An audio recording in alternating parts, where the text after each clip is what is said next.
नमस्कार, आदाब और हेलो। आवाज़ द वॉइस में आप सभी का खैर मकदम है, स्वागत है। आज हम ईस्टर गुड फ्राइडे मना रहे हैं और बात करेंगे हमारे ख़ास मेहमान जो आज हमारे स्टूडियो में आए हैं। उनका नाम है डॉक्टर प्रदीप गायकवाड़ जी, जो फादर पास्टर जी के नाम से मशहूर हैं। और उनके साथ में एक और ख़ास मेहमान हैं डॉक्टर जॉली जी, सिस्टर जो हैं। तो आपका खैर मकदम है हमारे स्टूडियो में, बहुत बहुत धन्यवाद आप आए। तो आज हम ईस्टर और गुड फ्राइडे की बातें करेंगे। इस पावन पर्व पर हम इनसे बातचीत करते हैं और जानते हैं। सबसे पहले हम जानेंगे कि गुड फ्राइडे क्या होता है। ओके। और गुड फ्राइडे ये बहुत महत्वपूर्ण दिन है। इसको कहते हैं गुड फ्राइडे।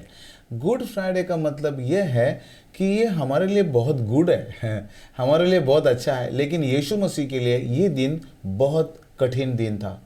इसी दिन प्रभु यीशु मसीह सारी मानव जाति के लिए क्रूस पर चढ़ाए गए और क्रूस पर मारे गए। प्रभु यीशु मसीह ने अपना बलिदान सारी मनुष्य जाति के लिए दिया। वो बाइबल में लिखा है कि परमेश्वर ने जगत से ऐसा प्रेम किया कि उसने अपना इकलौता बेटा दे दिया, ताकि जो कोई उस पर विश्वास करे वह नाश ना हो परंतु अनंत जीवन पाए।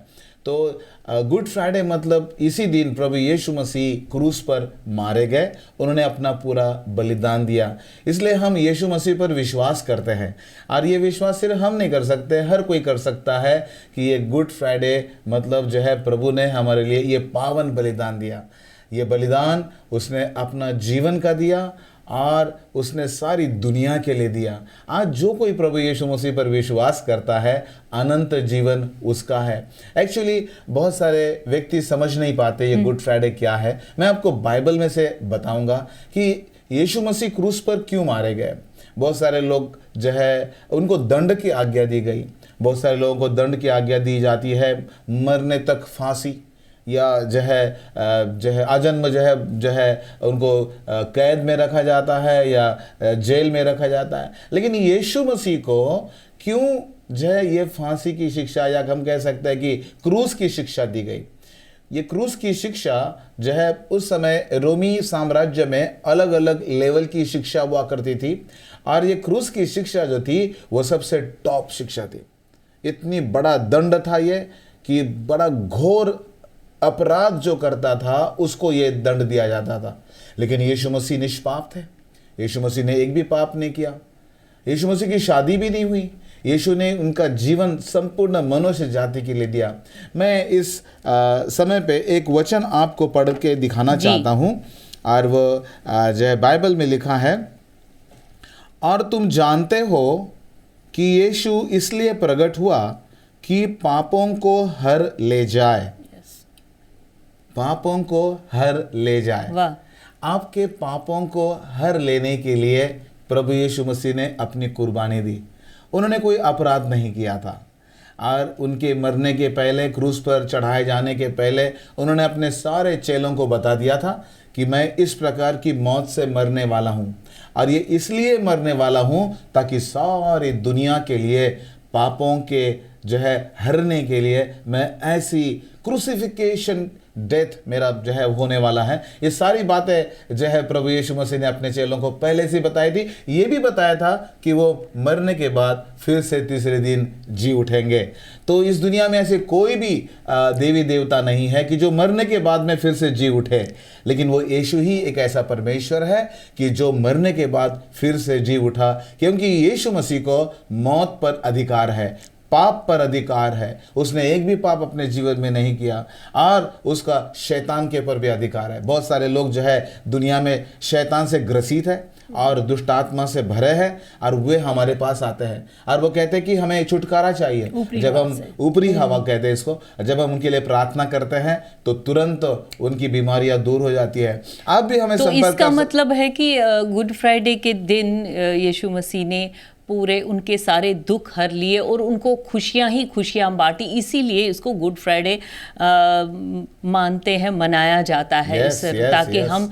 हम सब खुश रहें। उनकी कुर्बानी इस पे गई है, यीशु मसीह की कुर्बानी गई है।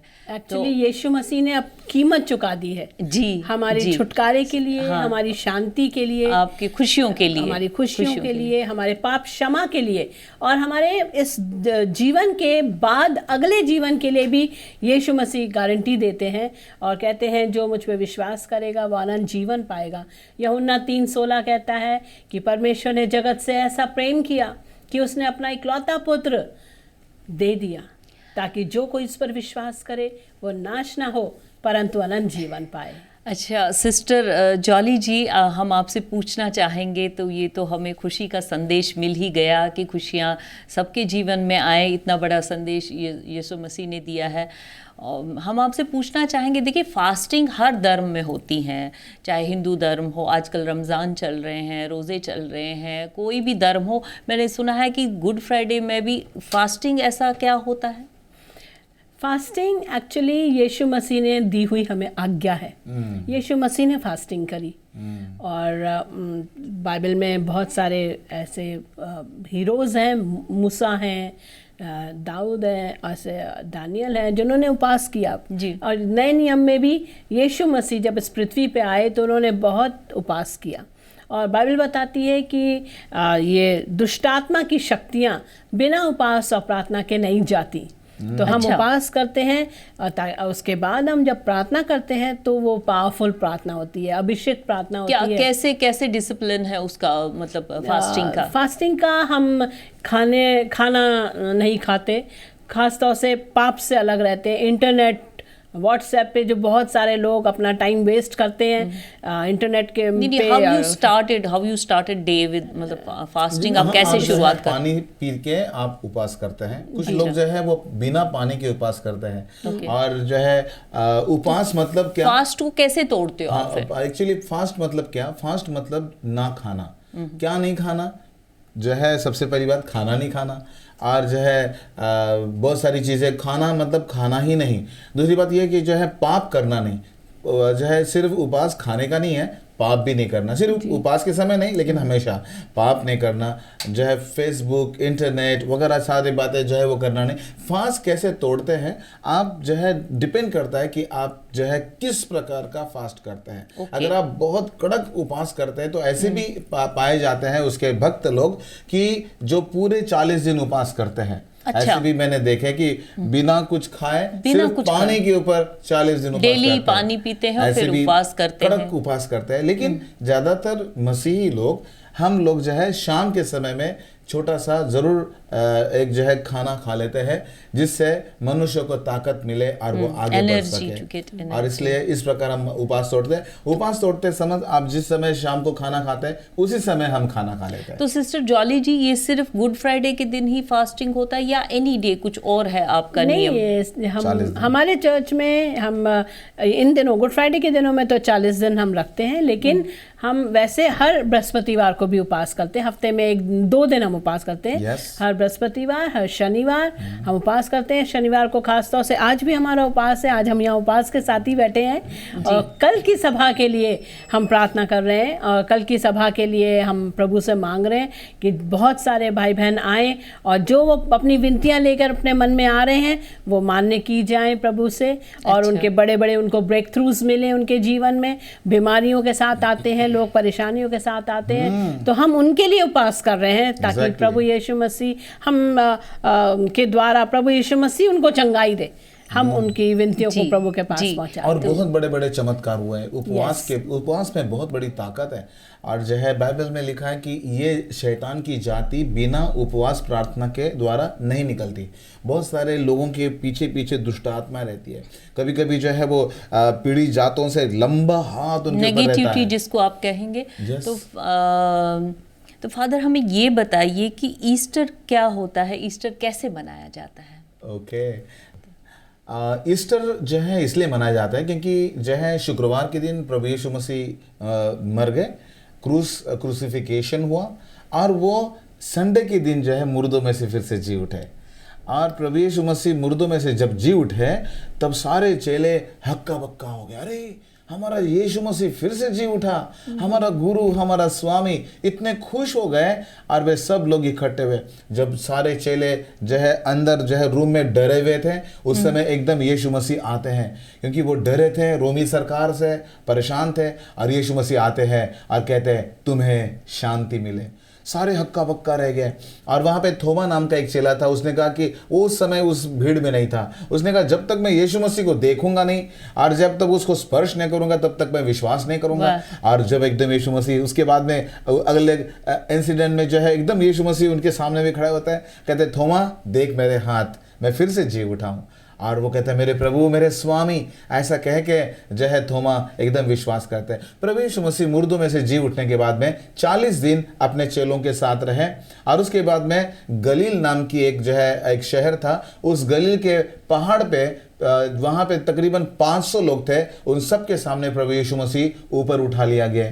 और जाते जाते वहाँ पे 2 स्वर्गदूत आए और उन्होंने कहा, हे गलीलियों, तुम नीचे क्यों देख रहे हो? ये यीशु जैसे जो है तुम ऊपर क्यों देख रहे हो? ये यीशु जैसे ऊपर जा रहा है वैसे ही प्रभु यीशु मसीह नीचे आने वाला है।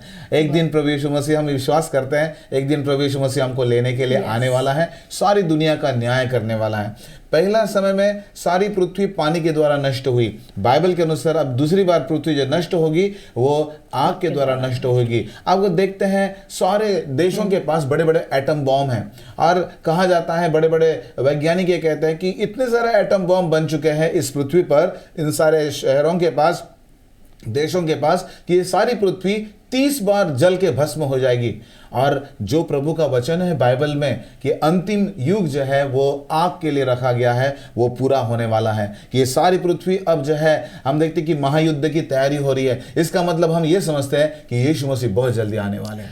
अच्छा जॉली जी, हमें सिस्टर जॉली जी हमें ये बताइए कि यीशु मसीह का क्या संदेश था? वो 7 वचन क्या थे? वो 7 वाक्य क्या थे जी, जो आप हमें उनके बारे में बताइए। ज़रूर। जब यीशु मसीह को क्रूस पे चढ़ाया गया प्रियो, तो यीशु मसीह बहुत वेदना में थे। उनको कोड़े मारे गए हुए थे, उनका अपमान किया गया था, मुंह पे थूका था, उनकी दाढ़ी नोची थी, और 2.5 टन का वो वज़न का उन्होंने क्रूस उठा के वो पहाड़ी के ऊपर गए थे, गोलगोथा नाम पहाड़ी पर। और वहाँ पे यीशु मसीह ने को क्रूस पे चढ़ाया गया था। कीलें ठोकी गई थी, बहुत मोटी मोटी कीलें थे जो उनके हाथ, दोनों हाथों पर, उनके पैरों पे ठोके गए थे। और उसके बाद वो कांटों का मुकुट लगा के उनको क्रूस को बड़े झटके के साथ खड़ा किया गया था। इतनी सारा पेन, इतना सारा दर्द, इतना सारा खून बह रहा था, लेकिन उसके बावजूद यीशु मसीह ने 7 वाक्य जो क्रूस पर बोले वो थे, हे पिता इन्हें क्षमा कर, क्योंकि ये नहीं जानते ये क्या करते हैं।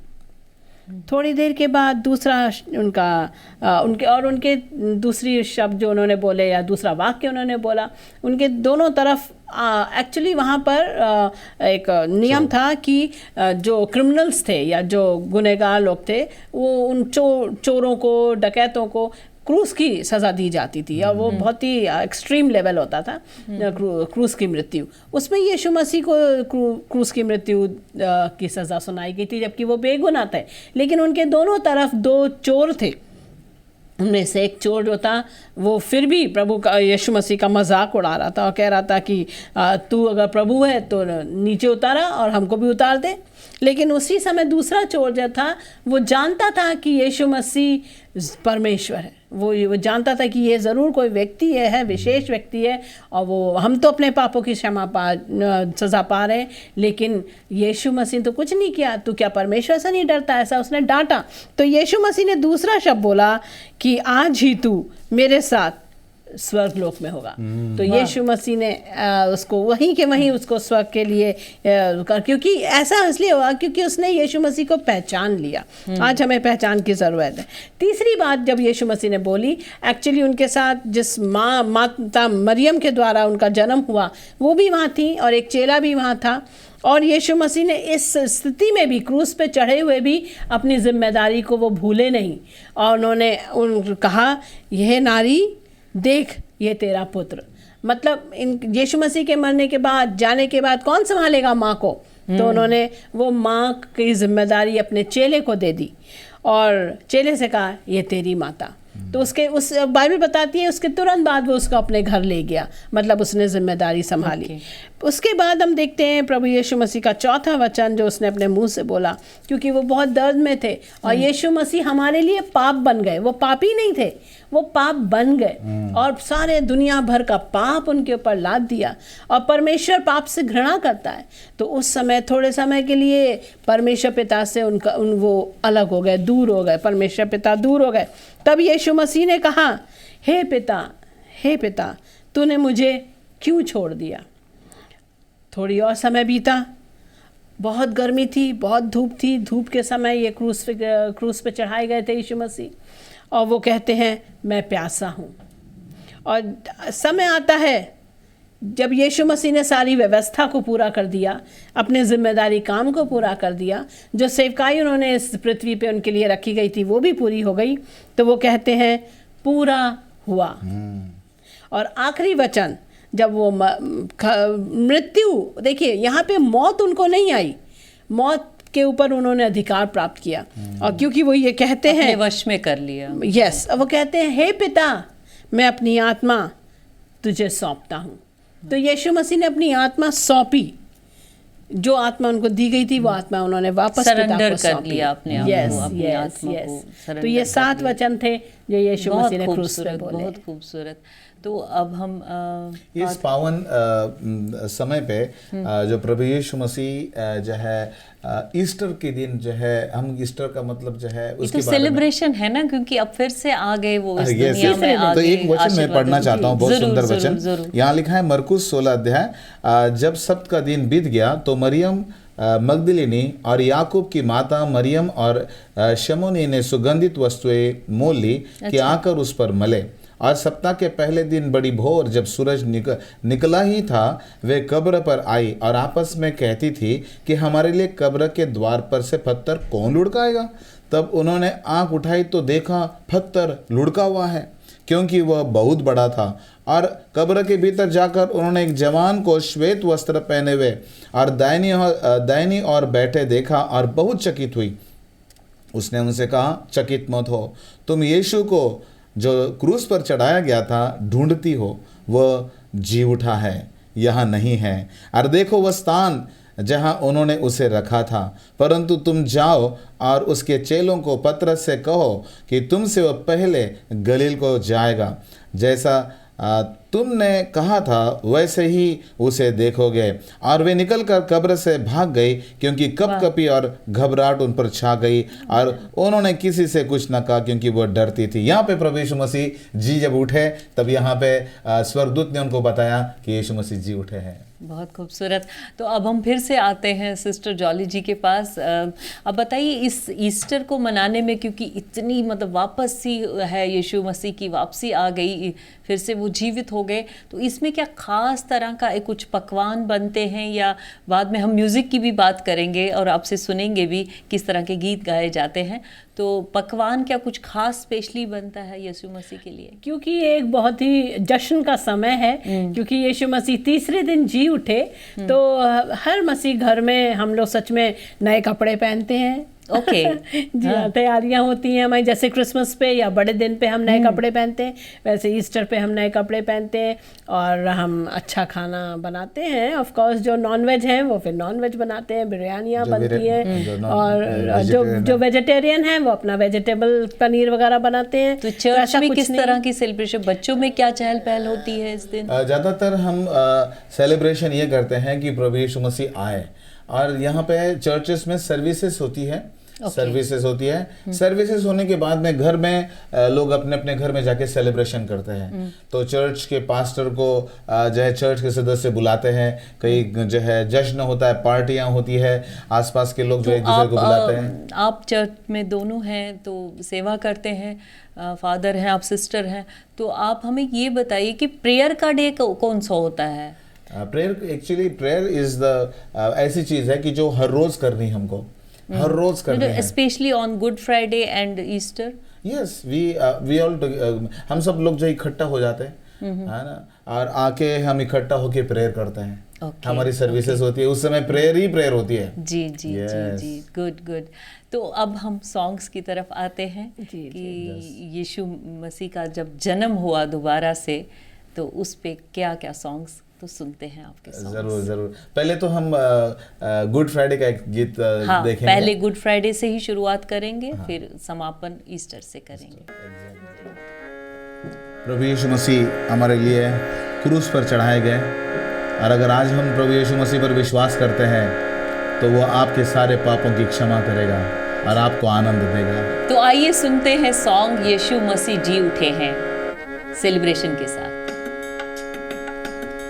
जो क्रूस पे कुर्बान है वो मेरा मसीहा है, हर ज़ख्म जो उसका है वो मेरे गुनाह का है, वो मेरे गुनाह का है। इस दुनिया में ले आए मेरे ही गुनाह उसको, मेरे ही गुनाह उसको।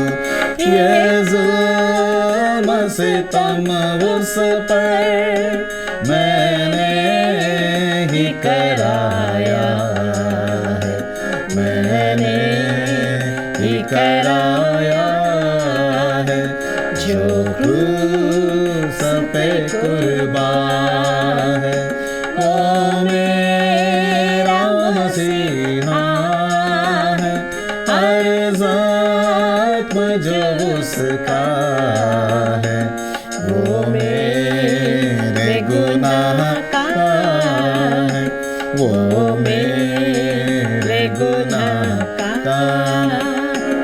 इंसान है वो कामिल और सच्चा खुदा वो है, और सच्चा खुदा वो है।